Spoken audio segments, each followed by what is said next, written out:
Welcome to Storycraft Portal, where stories aren't just told, they're felt. Today, we bring you face to face with the brutal beauty of K2, the deadliest mountain on Earth. But this isn't just about a climb. It's the true story of Jim Wickwire, the first American to summit K2, and the night he almost died trying to come back.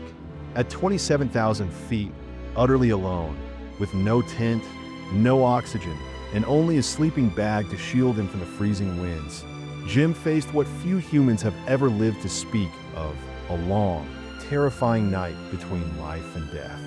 This is not just a K2 survival story.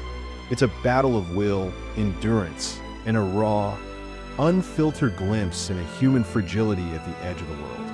If you're drawn to tales of real-life mountaineering thrillers and the limits of human strength, this story will grip your soul. The world's second highest peak doesn't beg to be conquered, it dares you. And in 1978, Jim Wickwire, a seasoned American climber, answered that dare. With K2 looming above like a frozen giant, the air around him pulsed with the energy of danger and legacy. This wasn't Everest with its guided fame. K2 was pure death in disguise, a savage mountain with no tolerance for mistakes. Wickwire wasn't chasing glory. He was chasing something deeper, a reckoning with the unknown. As he adjusted the straps of his ice-crusted backpack, the wind whispered tales of climbers who never returned. His boots crunched into snow that had swallowed men whole. Yet he stepped forward, because some climbs aren't about reaching the top, they're about what you find on the way. What he didn't know: the mountain wasn't the only thing waiting to test him. The K2 survival story had begun, and this was no ordinary real-life mountaineering thriller. The wind was cruel at 24,000 feet, slicing through even the thickest layers. As Jim Wickwire pushed toward Camp 4, each breath felt like inhaling razors. This was the death zone, where oxygen thins, thoughts blur, and bodies begin to betray their owners. He'd seen men turn back here. Some never made it down. The faces of those lost climbers flickered in his mind like ghosts trapped in ice. Still, he moved forward. Something about K2 pulled him beyond logic, beyond fear. The summit was whispering, "Prove yourself." But this wasn't just about the top. It was about surviving the path to it. His pulse roared louder than the storm. Unknown to him, the descent would be more brutal than the climb. The mountain didn't care who you were. This was more than just a real-life mountaineering thriller. This was a K2 survival story written in ice and blood. The storm came without warning. Inside his tent at Camp 4, Jim Wickwire sat wrapped in silence. But outside, K2 screamed with fury. Each gust of wind slammed into the fabric like fists of fate. Then he heard it. Voices. Faint, hollow, unreal. Was it the wind, or something far worse? The altitude played games with the mind. He clutched his ice axe, trying to anchor himself in reality. Every flicker of sound felt like a warning. He checked his radio, dead. He was utterly alone. Jim Wickwire, the first American to push this far on K2, now faced an enemy worse than the cold: his own mind. Sleep was the real killer here. Close your eyes for too long, and you never wake. Outside, the storm devoured the stars. He whispered to himself, "Keep going, or die right here." The K2 survival story had only just begun its descent into madness. Against every odd, every internal scream, Jim Wickwire reached the summit. The world below stretched like a sea of white silence. No fanfare, no audience, just wind. He stood where few had ever stood, where many had died trying. His heart thudded not from pride, but from realization. The climb wasn't the hardest part. It was getting back down alive. Time was against him. Light fading, weather shifting. One misstep meant death. He snapped a single photo, not for glory, but proof he'd been there. The descent began, slow and brutal. Every muscle trembled. At one point, he slipped. Only his axe saved him. Ice cracked under his boots, and behind him, clouds rolled in like smoke. The summit had given him its moment. Now, it would try to take everything else. The real-life mountaineering thriller had crossed into survival. The true K2 survival story was just beginning its deadliest chapter. Darkness fell faster than he expected. Now Jim Wickwire was stranded at 27,000 feet, too far from camp, too exhausted to move. No tent, no partner, just a sleeping bag and a cliff edge. He dug himself into the snow, forming a makeshift grave with no guarantee of escape. The cold sank into his bones like needles. He had no fuel to melt snow, no food, only the will to stay awake. Sleep meant death. His mind drifted, his wife, kids, warmth, then back to ice-cold breath. This wasn't just survival. This was war against the elements, against time, and against surrender. Hours stretched like days. At one point, he couldn't feel his feet. Still, he whispered, "Not yet."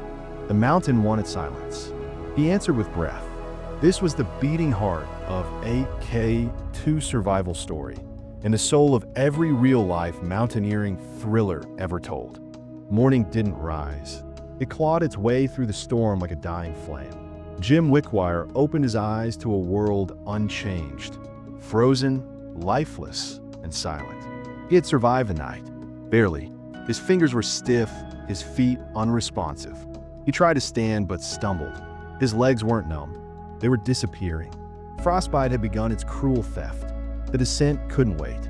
Every hour up here was a gamble against death. He moved, dragging his body like a shell.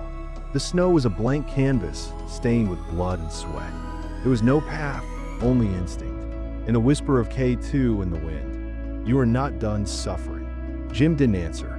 He didn't speak. He moved, because that's all he could do. The K2 survival story wasn't over. The mountain had spared him, for now. But every second screamed louder. Not all who live survive. The pain sharpened as warmth returned, an ironic punishment. Jim Wickwire's fingers throbbed like crushed glass, his breath more a gasp than life. Each step down felt like slicing nerves with a knife. The storm had passed, but its mark remained etched into his skin. Voices returned, this time real. Crackled voices over radio, base camp trying to reach him. He replied barely. His words froze mid-sentence. He was alive but not whole. His mind flickered between memories and frostbitten reality. "Keep moving," he muttered. Down below, a rescue plan stirred. Helicopters? No chance at this altitude. Climbers? Maybe, but time was the enemy. And pain, constant drilling, intimate. The real-life mountaineering thriller had become a battle against his own body. Every scream was silent. Every moment a countdown. Jim Wickwire wasn't climbing anymore. He was surviving downward. K2 wanted him broken, and it was getting closer to its goal. By now, Jim Wickwire wasn't walking. He was leaning on memory. Pain blurred the lines of past and present. The mountain sloped steeper, and footing vanished beneath rock-hard snow. Each misstep could be his last. His oxygen-starved brain showed him things that weren't there. Voices, figures, family, warmth. All eyes. He slipped, screamed, then caught himself barely. His gloves tore open. A ridge approached.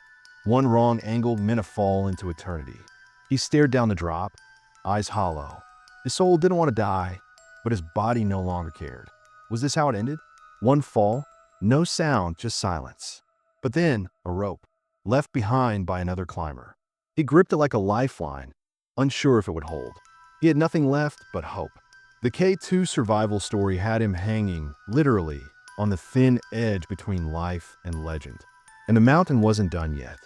The rescue team spotted him from afar, barely a shape crawling down. Jim Wickwire couldn't wave, couldn't shout. Every cell screamed in silence. He had made it near Camp 3, but he was almost gone. Two climbers reached him. One gasped, "How the hell are you still alive?" Jim tried to smile. Couldn't. They carried him the rest of the way. He didn't feel it. He just watched clouds drift like ghosts. At camp, they cut off his boots. Flesh came with them. He didn't wince. His fingers blackened. Toes dead, but heartbeat steady. He had survived. The K2 survival story was nearly over, but not without cost. "You're going home," they said. Jim looked up, eyes full of snowlight. "Am I?" he whispered. Part of him was still on that mountain, still trapped in that frozen night, still hanging by a thread, because not every survivor returns whole. Jim Wickwire lived, but not all of them came back. Doctors amputated parts of his toes and fingers. The media called him the man who spent the night at 27,000 feet. But no one really understood. The silence, the cold, the hallucinations, the edge. He never climbed again, not that way. But he spoke. He told the story, so others might live, so others might listen when the mountain whispers not today. His book, Addicted to Danger, became a beacon for climbers. He didn't become a legend because he reached the summit. He became one because he survived what came after. And though his body was scarred, his soul was stronger. Because the real story of K2 isn't about the top. It's about the price. And for Jim Wickwire, that price was everything except his life. Case closed. This wasn't just a climb. This was the K2 survival story that rewrote what it means to endure.